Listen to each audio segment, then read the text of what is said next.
وما أنفقتم من نفقة أو نذرتم من نذر فإن الله يعلمه وما للظالمين من أنصار إن تبدوا الصدقات فنعما هي وإن تخفوها وتؤتوها الفقراء فهو خير لكم ويكفر عنكم من سيئاتكم والله بما تعملون خبير۔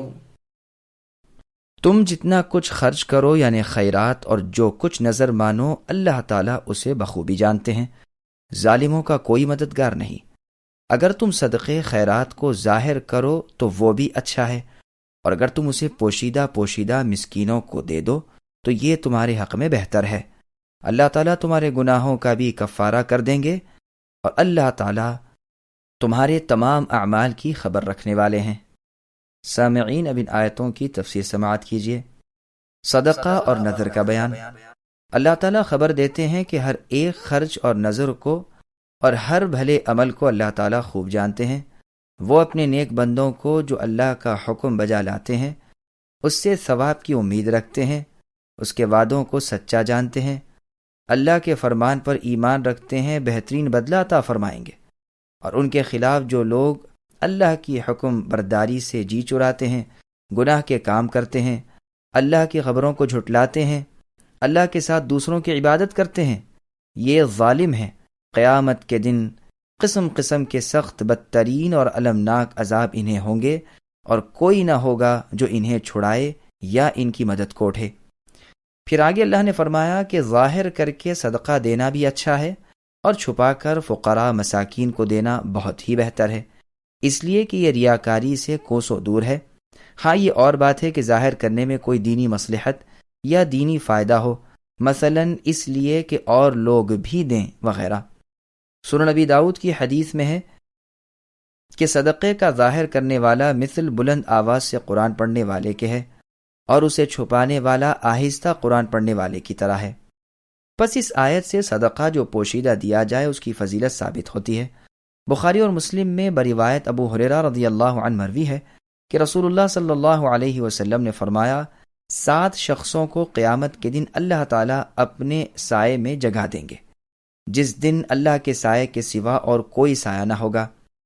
عادل یعنی انصاف پرور بادشاہ، وہ نوجوان جو اپنی جوانی اللہ کی عبادت اور شریعت کی فرمانبرداری میں گزارے، وہ 2 شخص جو اللہ تعالیٰ کے لیے آپس میں محبت رکھیں، اسی پر جمع ہوں اور اسی پر جدا ہوں، وہ شخص جس کا دل مسجد میں لگا رہے نکلنے کے وقت سے جانے کے وقت تک، وہ شخص جو تنہائی میں اللہ تعالیٰ کا ذکر کر کے رو دے، وہ شخص جسے کوئی منصب و جمال والی عورت بدکاری یعنی زنا کی طرف بلائے مگر وہ کہہ دے کہ میں تو اللہ رب العالمین سے ڈرتا ہوں، اور وہ شخص جو اپنا صدقہ اس قدر چھپا کر دے کہ بائیں ہاتھ کو دائیں ہاتھ کے خرچ کی خبر تک نہ ہو۔ مسند احمد کی حدیث میں ہے کہ جب اللہ تعالیٰ نے زمین کو پیدا کیا تو ہلنے لگی، اللہ تعالیٰ نے پہاڑ پیدا کر کے انہیں گاڑ دیا، جس سے زمین کا ہلنا موقوف ہو گیا۔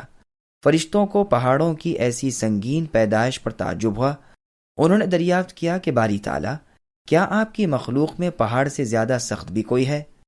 اللہ تعالیٰ نے فرمایا، ہاں، لوہا، پھر اس سے سخت آگ، اور اس سے سخت پانی، اور اس سے سخت ہوا۔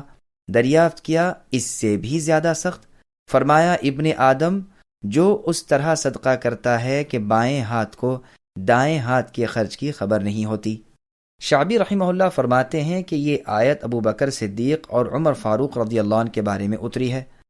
عمر تو اپنا آدھوں آدھ مال رسول اللہ کے پاس لے آئے، اور صدیق اکبر رضی اللہ عنہ نے جو کچھ تھا لا کر رکھ دیا۔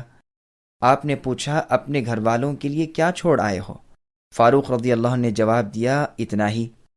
صدیق اکبر رضی اللہ عنہ گو ظاہر کرنا نہیں چاہتے تھے، اور چپکے سے سب کا سب رسول اللہ کے حوالے کر چکے تھے، لیکن جب ان سے بھی پوچھا گیا تو کہنا پڑا کہ اللہ تعالیٰ کا وعدہ اور اللہ کے رسول کا وعدہ کافی ہے۔ عمر رضی اللہ عنہ یہ سن کر رو دیے اور فرمانے لگے، اللہ کی قسم، جس کسی نیکی کے کام کی طرف ہم لپکے ہیں اس میں اے صدیق رضی اللہ عنہ آپ کو آگے ہی آگے پاتے ہیں۔ یہ روایت سنن ترمذی میں ہے۔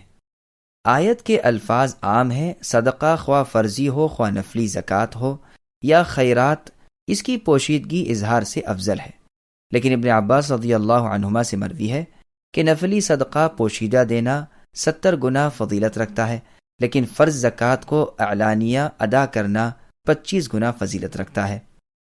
پھر آگے اللہ نے فرمایا کہ صدقے کے بدلے اللہ تعالیٰ تمہاری خطاؤں اور برائیوں کو دور کر دیں گے، بالخصوص اس وقت جب کہ وہ چھپا کر دیا جائے۔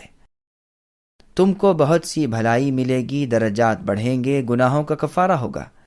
یکفرو کو یکفر بھی پڑھا گیا ہے، اس صورت میں یہ جواب شرط کے محل پر عطف ہوگا جو فنعم ہی ہے، جسے فاصدق واکون میں واکن اللہ تعالیٰ پر تمہاری کوئی نیکی، بدی، سخاوت، بخیلی، پوشیدگی اور اظہار نیک نیتی اور دنیا طلبی پوشیدہ نہیں، وہ پورا پورا بدلہ دیں گے۔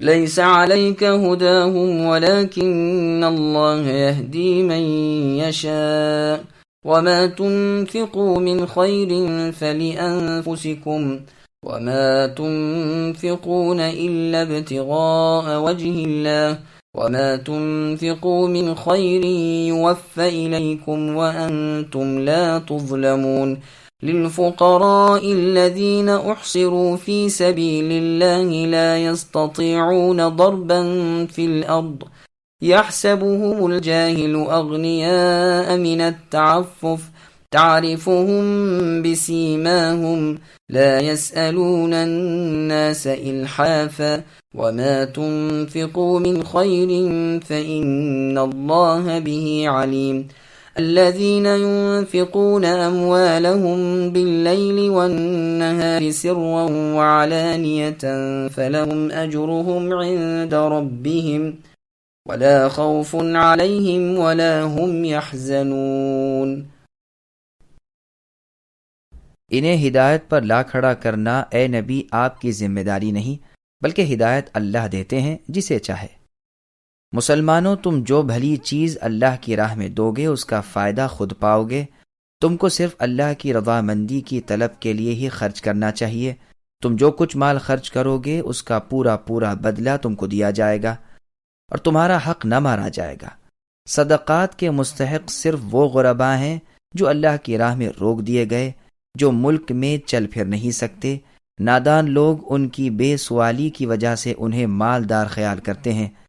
آپ اے نبی ان کے چہرے دیکھ کر قیافے سے انہیں پہچان لیں گے، وہ لوگوں سے چمٹ کر سوال نہیں کرتے۔ تم جو کچھ مال خرچ کرو تو اللہ تعالیٰ اس کا جاننے والے ہیں۔ جو لوگ اپنے مالوں کو رات دن چھپے کھلے خرچ کرتے رہتے ہیں، ان کے لیے ان کے رب کے پاس اجر ہے اور نہ انہیں خوف ہے اور نہ غم۔ سامعین، اب ان آیتوں کی تفسیر سماعت کیجیے۔ غیر مسلم رشتہ داروں سے بھی صلہ رحمی۔ عبداللہ بن عباس رضی اللہ عنہما فرماتے ہیں کہ مسلمان صحابہ اپنے مشرک رشتہ داروں کے ساتھ اچھا سلوک کرنا ناپسند کرتے تھے۔ پھر رسول اللہ سے سوال ہوا اور یہ آیت اتری اور انہیں رخصت دی۔